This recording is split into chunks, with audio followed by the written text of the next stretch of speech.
Well, hey, welcome back. I'm Chris. I'm a pastor at Compass. As always, thank you so much for joining me. So if you pay close attention, there's this phenomenon in nature that, for me personally, I think is really fascinating and mysterious. It's the way in which certain shapes and patterns are repeated over and over again in different ways. So think about tree branches and roots, right? Think about how similar tree branches and root systems are to human lungs. It's a system of things branching out, like lightning, or even like certain water systems. Trees, lightning, lungs, water. These are all radically different things, and yet we see shapes and patterns repeated in all of them. Look at spirals. We see spirals in seashells. We see them in the tails of chameleons. We find spirals in plants. We see them in the structure of pine cones. And the pattern, it scales from small to huge, covers the gamut, right? I mean, look at how the water flying off of a spinning tennis ball spirals off into the air. Now, look at the same energy and shape expressed in a massive hurricane pictured from space. We see spirals in action every time we flush a toilet.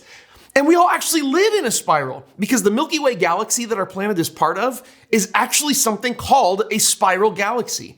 And most of the galaxies in the universe have this same spiral shape. It blows my mind that the same forces at work in thousands of galaxies across millions of light years in our universe, that those forces are also expressed in the water that's going down my toilet. That the shape of something as small as a snail shell is repeated in the cosmic power of just an unimaginably large galaxy that's so far away from us in space that we could never reach it in a lifetime. Sometimes when we look at the shape of something small, it allows us to better understand huge and cosmic things that share that same shape. And when it comes to the cosmic, there's nothing greater than God and his purposes in our universe. If you're a Christian and you're familiar with Christianity, you know that at the center of God's big cosmic story is the death and resurrection of Jesus. That by taking on death and being raised to life, Jesus defeated the power of death and sin, and he made a way for us to enter into this new kingdom, this new act of creation that God is doing by bringing heaven and earth together. This is the ultimate restoration and recreation of everything in the universe, including us, as we also are resurrected into new and eternal bodies. So that's big, right? Cosmic. And if that big cosmic eternal God story is kind of hard to get your mind around, you aren't alone. Which is why today we are going to take a look at another resurrection story, a much smaller one. But it's a story that, like a spiral, it carries the same shape as God's big story of being raised to new life. And my hope today is that by looking at the small pattern, we can better understand God in the big pattern. And so we're going to begin in Matthew chapter 9, verse 18 through 19. It says, "As Jesus was saying this, the leader of a synagogue came and knelt before him. 'My daughter has just died,' he said. 'But you can bring her back to life again if you just come and lay your hand on her.' So Jesus and his disciples got up and went with him." So the story continues from there. It says that when Jesus arrived at the official's home, he saw the noisy crowd and he heard the funeral music. "Get out," he told them. "The girl isn't dead, she's only asleep." But the crowd laughed at him. And after the crowd was put outside, however, Jesus went in and took the girl by the hand, and she stood up. The report of this miracle swept through the entire countryside. And it makes sense. Jesus raised a girl from the dead. I mean, we're in a message series right now talking about Jesus's miracles. It's called miracles. And so someone being raised from the dead definitely fits that bill. But as remarkable as this event is, this resurrection event, it has always raised a question for me. And it's, what's the point? And maybe that's a strong way to put it, but here's the thing.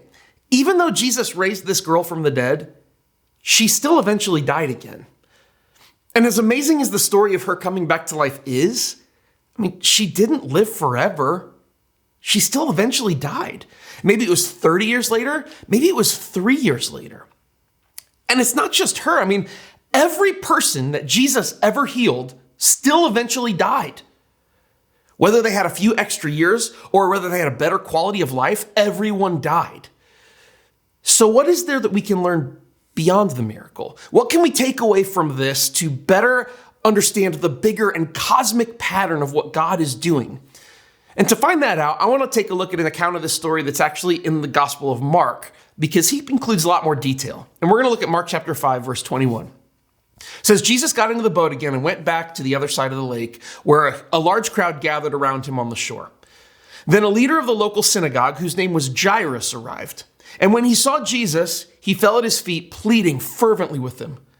"My little daughter is dying," he said. "Please come and lay your hands on her. Heal her so she can live." Jesus went with him, and all of the people followed, crowding around him. So the first thing you may notice is that there's a discrepancy between Matthew and Mark. Matthew said the girl was dead, and Mark said she wasn't dead, but dying. Now, you could look at this as an example of an error in the Bible, or as a reason why the Bible can't be trusted. But the reality is that this is just an example of editorial priority. Matthew, he just wanted to get to his point quickly, that Jesus raised a girl from the dead. And so that's where he started from. So to give you an example of how this works in the real world, several years ago, Terry and I went to a conference that was in Anaheim, California. And because we were already there, we already had the plane tickets and everything, we just stayed an extra day and we went to Disneyland. Now, if you asked us, when was the last time that you were on a plane? I might say something like, well, last time we were on a plane was when we were at a conference in California. But Terry might answer that. She'd say, well, the last time we were on a plane was when we went to Disneyland. On the surface, it may look like one of us isn't telling the truth, that our stories don't line up, but we are. We're just communicating what we thought was most relevant. Now, that's not to digress, but I did want to address that quickly. So now that that's out of the way, let's continue on with the story. This is also the point in the story where a sick woman came to Jesus for healing, which we talked about last week. And I would just encourage you to check that out online or on our podcast. But on their way to help a dying girl, Jesus' disciples, they're interrupted by someone else who needed help. And that delayed them. Now, our story continues after that delay. And this is where it picks up in Mark chapter 5, verse 35. While Jesus was still speaking to her, the woman who he had healed, messengers arrived from the home of Jairus, the leader of the synagogue. And they told him, "Your daughter's dead. There's no use troubling the teacher now." But Jesus overheard them, and he said to Jairus, "Don't be afraid, just have faith." I mean, for Jairus, the worst has happened. He was too late. I mean, maybe he didn't go to Jesus in time. Maybe the delay of helping this other woman and healing her, maybe that's what did it. But either way, a messenger came out to them on the road, and he said, "Your daughter's died. It's over." But hearing this, Jesus pulls Jairus aside, and he encourages him not to be afraid. And he says, "Just have faith."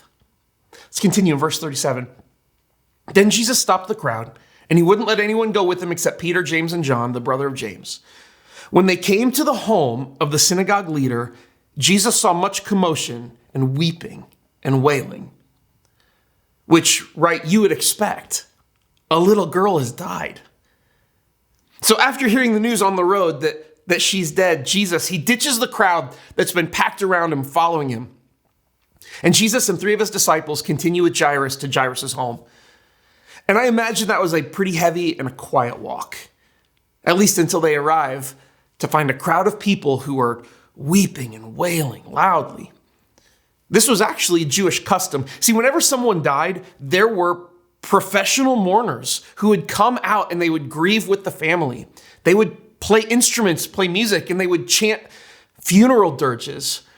And this morning, it was considered both a kindness to the family and it was kind of a sign of honor, because having the ability to hire professional mourners, having lots of people attend a funeral, and even having the financial status to pay people to attend a funeral, it spoke highly of a family and their place in society. But even like rabbinical rules they allowed for even the poorest people to have a minimum of 2 flute players who would be provided, along with 1 woman who would mourn with them. This was a kindness to have people who would come and mourn with a grieving family. Story continues in verse 39. Jesus went inside and he asked, "Why all this commotion and weeping? The child isn't dead, she's only asleep." And the crowd laughed at him. But he made them all leave, and he took the girl's father and mother and his 3 disciples into the room where the girl was lying. So I want you to imagine this for a moment. This is a crowd of professional mourners. These are people who do funerals for a living. They know when someone is dead. And then Jesus shows up and he says, "Oh, no, she's just sleeping." Is he kidding? Does he not get the seriousness of this moment? But even so, Jesus made the crowd of mourners leave, and he took the girl's parents, along with his 3 disciples, into the room where her body was. And in verse 41, it says that holding her hand, he said to her, "Talitha cum," which means, "Little girl, get up." And the girl, who was 12 years old, immediately stood up and walked around. They were overwhelmed and totally amazed. Like, yeah, right? I mean, and we've talked a lot lately about what was ceremonially clean and unclean according to Jewish law, okay? And we've talked a lot about how Jesus didn't pay much attention to those religious rules. But here's another one of those religious cleanness rules you may not have known about. Numbers 19:11 says, "All those who touch a dead human body will be ceremonially unclean for 7 days." So this law, along with many others, it had practical applications because it helped limit the spread of disease. But here's the thing to know. For the Jewish people, there was no difference between moral and practical laws. The command not to touch a dead body to them was as spiritual and as moral as any other law. And the uncleanness caused by it was to be avoided as much as any other moral impurity. And again, like we've seen over and over again as we've gone through the book of Matthew, Jesus ignores tradition to reach out and touch someone who is unclean, someone who could make him unclean. And then taking her by the hand, he says, "Little girl, get up." And she does. And unsurprisingly, everyone is amazed at what they've seen. Their daughter was dead, but now after Jesus took her by the hand, she's alive. Verse 43 says this, "After that, Jesus gave them strict orders not to tell anyone what had happened.